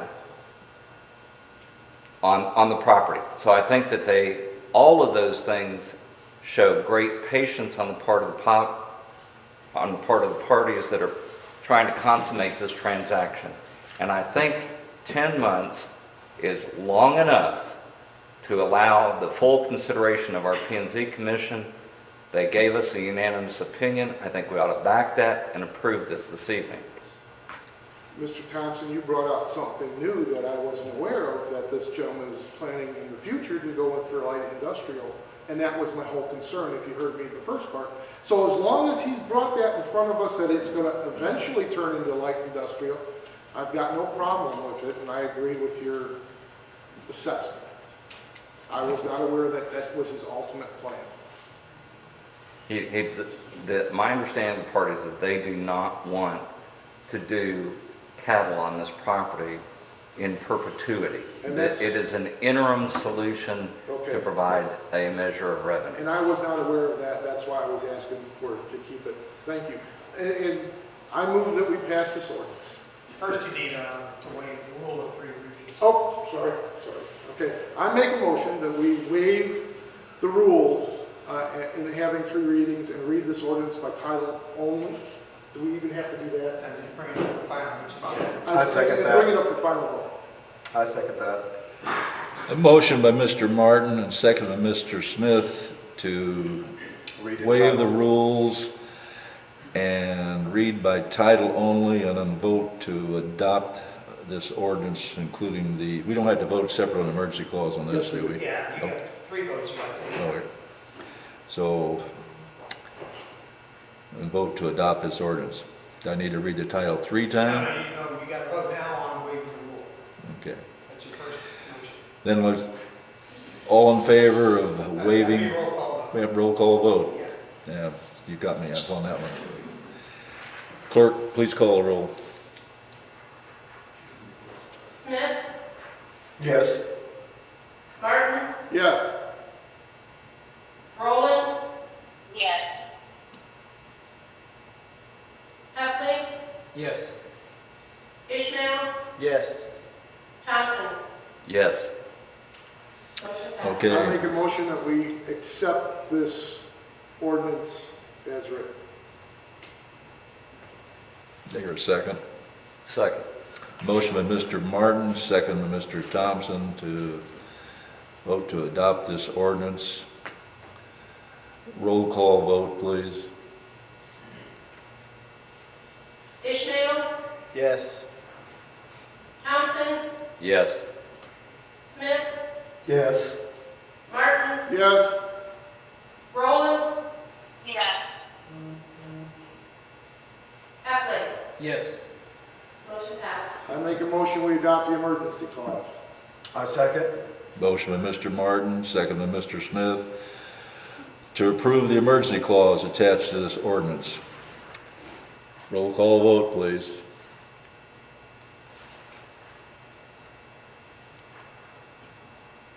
Martin, Yes.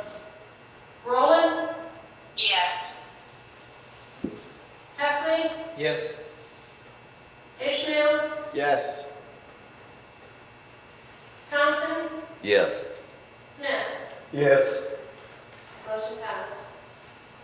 Okay, the ordinance has been adopted, emergency clause has been approved, ordinance goes into effect immediately.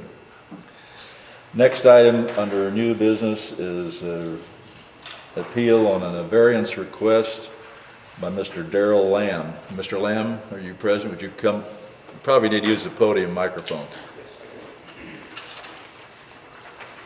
Mr. Mayor and members of the council, during the last scheduled city council meeting, my wife and I put in for a variance for the fencing in our yard, and it was denied.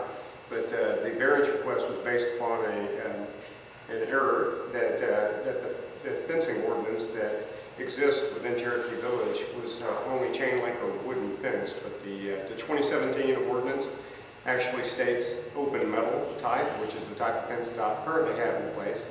To rectify the problem was to get a permit for the fence, which I did not know that I had to have, and I have since done that. And so I would like for the previous decision that it be either rescinded or whatever's necessary for me to be able to be accepted to continue with the fence so I can finish it. I make a motion that since he's in compliance and paid for his permit and the fence is in the ordinance as he stated, that we make a motion that he gets his variance. Or I make a motion that he gets his variance. You don't have that power. I don't have the power to grant him the variance? No, no, just planning and zoning. Okay, let's, we're just planning to get there. This is the best destination. We should have someplace else. But Yeah. I'm confused, so I make a motion that we send it back to planning and zoning, that our recommendation be that he gets his variance. But there shouldn't be a variance because he's following the law and he got his permit. So it should be just thrown out, yes? Well, that part I can't speak to. Because the law strictly states, open metal fencing. And he's got open metal fencing that is welded at each point, correct? Yes. So that's what the law states. So if that's what it states, then he should just be in compliance. There should be no reason to go back to planning and zoning. Yeah, like I said, I don't know about the fence, I can't make any comment on that. I have a Just that you I have guys a don't question. have jurisdiction to grant variances. Okay. So I have a question of clarification. Do we have a member of the P&Z Commission in attendance? We have two. Was this gentleman before the P&Z Commission? Yes. Was he approved or denied? Denied, And the reason for the denial? because at the time we took it that the fence did not meet the ordinance or state or city rules. So is that still the case, having reviewed the ordinance that's on the books? From what I understand, this is being pulled back before this planning and zoning committee to look at it again.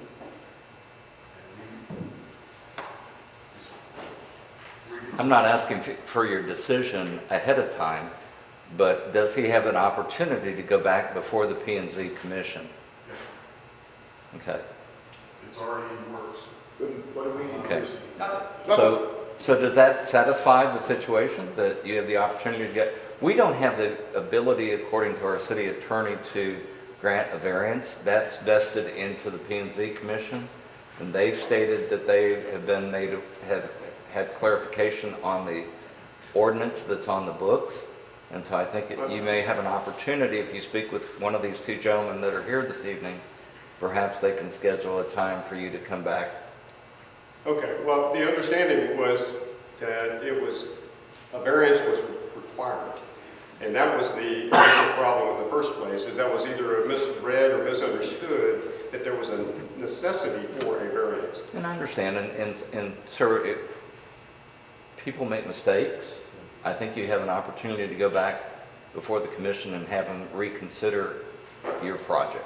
Okay, so this was not the forum to do that in, that I needed to return. According to our city attorney, we don't have the ability to grant a variance but of an ordinance, and it appears, as Mr. Martin explained, that you're in compliance with the ordinance that's on the books. Yes. So the avenue for you is to go back to P&Z and present it, have them reconsider the facts in light of a clarification of the ordinance. So I understand. So I need to appear before them once more and request that. But I have a question too, like he's just saying, is since he's got his permit, and he wouldn't have gotten a permit unless it was a legal thing to do, then why does he even have to go in front of them again? I think to give them the opportunity to clarify So and they, an either opportunity to just clear the air. Mr. paperwork Martin. gets cleaned up and gotcha. Right. They made a decision. It's in their books. So They by now bringing it back, need to they go back and clean it take up. corrective action. Gotcha, understood. Is that acceptable? I guess it's going to have to be, if that's my only recourse. Our hands are tied. It's in the commission, but I do believe from what's been expressed from a member of the P&Z Commission that you'll have an opportunity to get that rectified to your satisfaction.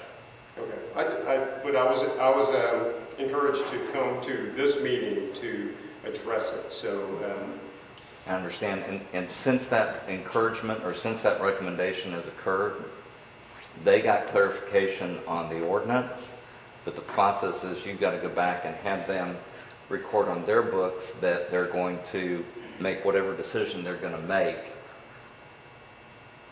So I know, and I apologize that you've been put out on time and concern, It's been about a month, so I haven't been able to continue on the but project. I really do believe that you'll have an opportunity, if you'll speak with those gentlemen of the P&Z Commission, that you can reschedule some time and be satisfied with the outcome. Okay, so I will schedule another event. Okay, so, Originally, wasn't it, let me just say one thing. Originally, my understanding is that if it wasn't in, like if it wasn't in regulation, then he needed to come to us for the variance, correct? Isn't that how originally it was No, supposed to be? It was misinterpreted. Right, I understand that. It's to appeal the variance. Right, but, so he came to the right event if the circumstances were under what we thought they were originally, correct?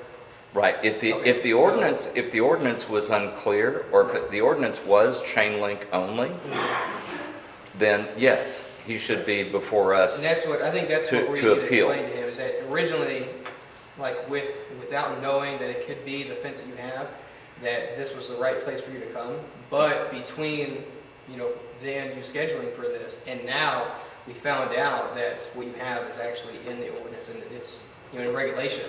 So now it's out of our hands, it goes back to them, and that's all we're trying to let you understand, is that you just have to go back to them, so, and it'll be correct. so that's what I'll do. Exactly. And I'll rectify it there, and then we'll get that ready.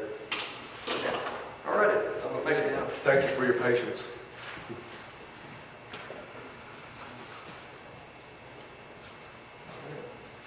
Next item is a special permit request from the Arts Center. I make a motion we accept the special use permit. I second. Motion by Mr. Martin, second by Mr. Smith, to approve the permit request for Shakespeare at the Gazebo. All in favor, say aye. Aye. All opposed? Okay. For those of you who want to enjoy that, that's going to be on April the 23rd, and again in September, and again in October. Next item, does anyone, we have one request to speak to us from Dr. George Jackson. Dr. Jackson? May I, before we start letting people speak, I would like to make a statement about our working meetings. I wasn't unaware that we had to have a clerk there, and we had to have a police officer there, and we're spending money to have the working meeting. With the turnout that's been at the last two working meetings and stuff, I would respectfully request that we rescind that, because I was hoping the working meeting would be something where us councilmen could talk about maybe 30-year plans and other things other than just the agenda.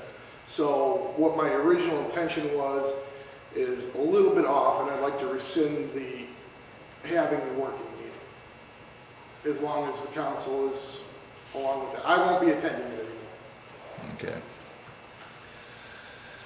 Any reaction to that? I think that we have started something and it seems to be working. It might not have been what Mr. Martin had intended, but I do believe that it's giving us a chance, an opportunity to flush out some of the finer points in what's coming to City Council. I do believe that we should stay with the agenda and only the agenda, otherwise we're going to have a free-for-all. There might be a time in the future where we could amend it as we become accustomed to each other and the way we volley back and forth. But at this point, I think it would be more beneficial to us just to simply stay with the items that are on the agenda, with a hope that someday we'll grow up enough that we can have a more lengthy discussion. But I think these meetings are actually working. In the beginning, I was not for them, but I have changed my mind. I think they're fulfilling excuse me, we're going to have a lot of things coming up to us this year that I think that we should have full volume discussions, and we can't have them in this council chambers. It takes too long. So I'd like to proceed. Excuse me, I would think we ought to try it again for next month, since we have this sales tax thing. I have conflicts on that date, so I can't make it, Okay. on that date. That's not a problem. I mean, if you could come when you can, that would be great. Yeah, and there'll be holes that I might be able to make it. Okay. I appreciate it. I think you started something that's very worthwhile. I was hoping that we'd be able to discuss bigger and broader things for the city. I think we have to Because crawl there's before we gotta- can walk, Mr. There's got to be Mr. time Martin. when we actually start doing that. Thank you very much. So- Okay, Dr. Jackson. Democracy is a beautiful thing, particularly when it's working slowly, right? Thank you. I rise in opposition to the 1% sales tax that has been enacted here. And I would like to express my feelings why at the previous meeting, Peter had Mr. Martin had spoken about people on fixed incomes. And I'll just explain it to you in my poor understanding. If an individual has $100 to spend and their sales tax is at the rate of 8.5% or 9%, that means they have, at the end of that $100, $91 or $91.50 to spend out of that $100. So they go into the store, and I'll say the Dollar General, and they have 10 items that they want to buy. And say what if approximately, those items all approximately cost $9 to $10. At some point on a significant level, that individual is going to have to put one item back. That one item that they put back could result in as much as a 5 to 7, maybe even 10% reduction in total sales. If we have, and we do have a lot of people on fixed incomes around here. There are very few people that actually have fairly unlimited funds. So I think it's important that we realize that our businesses have to be cherished. Some people look at businesses as a way simply of raising tax revenue. That's completely erroneous. A business is the life of a community. It creates jobs, it creates wealth. And so we have to cherish those businesses. What we're going to be doing with increasing the sales tax is we're going to be punishing those retail establishments, and we're going to be reducing the amounts of merchandise they can sell for that individual, that customer. Whenever we as a governing body enact laws or increase taxes, we are infringing on another person's rights. We are taking the gentleman wanting his fence. It's just a fence. There's a rat hole house right down the street from me that needs to be raised. It looks horrible. And so people to get to my house, though, have to drive past that. So I'm not sure what the difference is in his fence versus the rat hole house. But we need to consider apples and apples and oranges. So every time we enact a law or an ordinance, we are infringing on other people's rights. And that has to be taken very seriously. That's why they always want us to read these ordinances 3 times.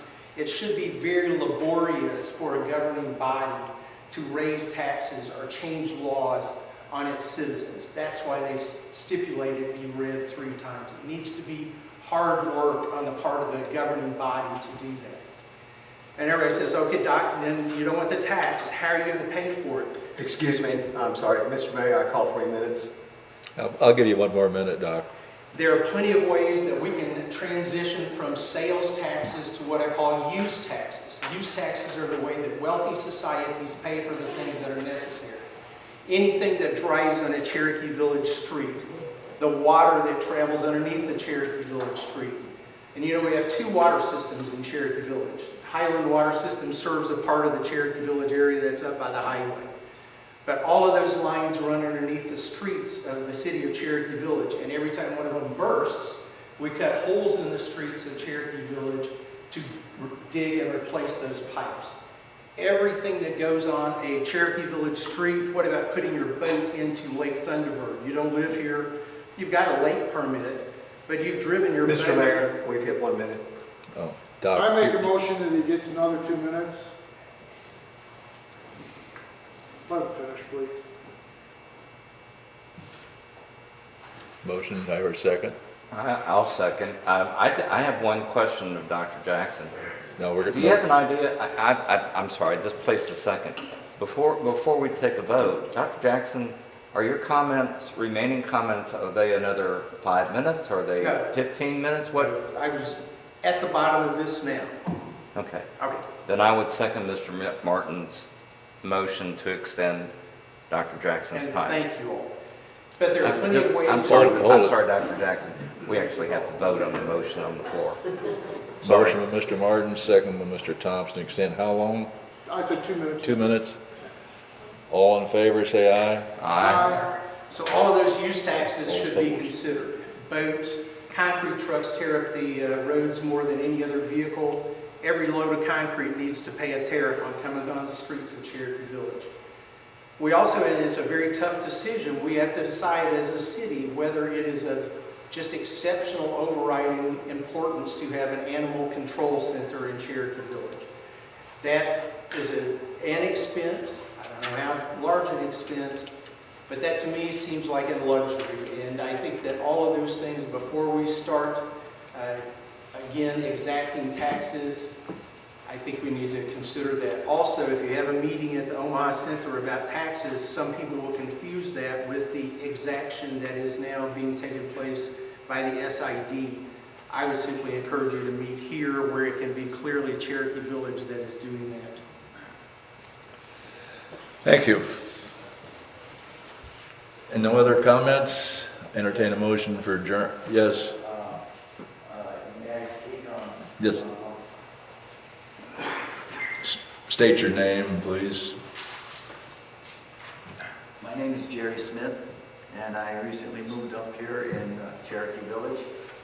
And I did have a variance narrowly get passed at the last meeting about putting up a larger garage.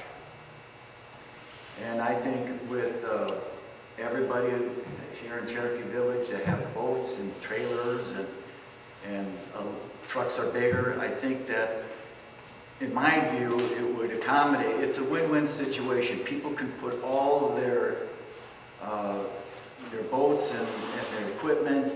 It allowed me to pursue, I wanted to build a woodworking shop in the back of my garage to build my own furniture and cabinets and stuff like that. And it nearly got voted by. My proposal is that I think maybe it should be bumped up to 1,200 square feet. I think it will accommodate more people to get their trailers and whatever they have, their toys, and secure them and keep them out of the weather. I guess that is about all I have to say about it. Now there are, in lieu of that, there are some lots that it would be difficult to do. The lot that is on my next to my property that I own, the back gets cut off quite a bit, and in order to put my garage where I needed to put it and still abide by the 25-foot setback, I asked to, it's so close, it's like 2 feet on one corner, to bring it up where it would go past the front of my porch by a couple of feet. I don't know if I need it, but before I get it surveyed and spend the money, I ask for that, including the variance. But in a nutshell, I'd like to see for people, instead of asking for variances all the time, it's a win-win situation, I think, for the city to allow a 1,200 square foot garage instead of the 1,000 square foot that maybe was passed years ago. Look at the size of these trucks and boats and jet skis and ATVs. I see ATVs outside where they could put them inside and secure them from the elements. And it just makes sense to me, as long as it's made out of the same material and the same shingles, and I don't see a downside to it, and it allows people to develop their property. I have to call time on you, Mr. Smith. You're 3 minutes. Okay, thank you. Thank you. No other comments? Entertain a motion for adjournment. So moved. Just a moment, just a moment. Gentleman here. In response to Mr. Smith's comment, That should be with planning and zoning. it will be under review. I mean, at that- our next meeting, just to let you know. Oh, were you going to inform us or something, or what? As far He as was just informing setting us up that the it's size going to of be the considered. garage, it's going to be based on some other things, right? That ordinance will be revised. We can take it into consideration. Thank you very much. Thank you. We have a motion to adjourn. Second. All in favor? Aye. Meeting is adjourned.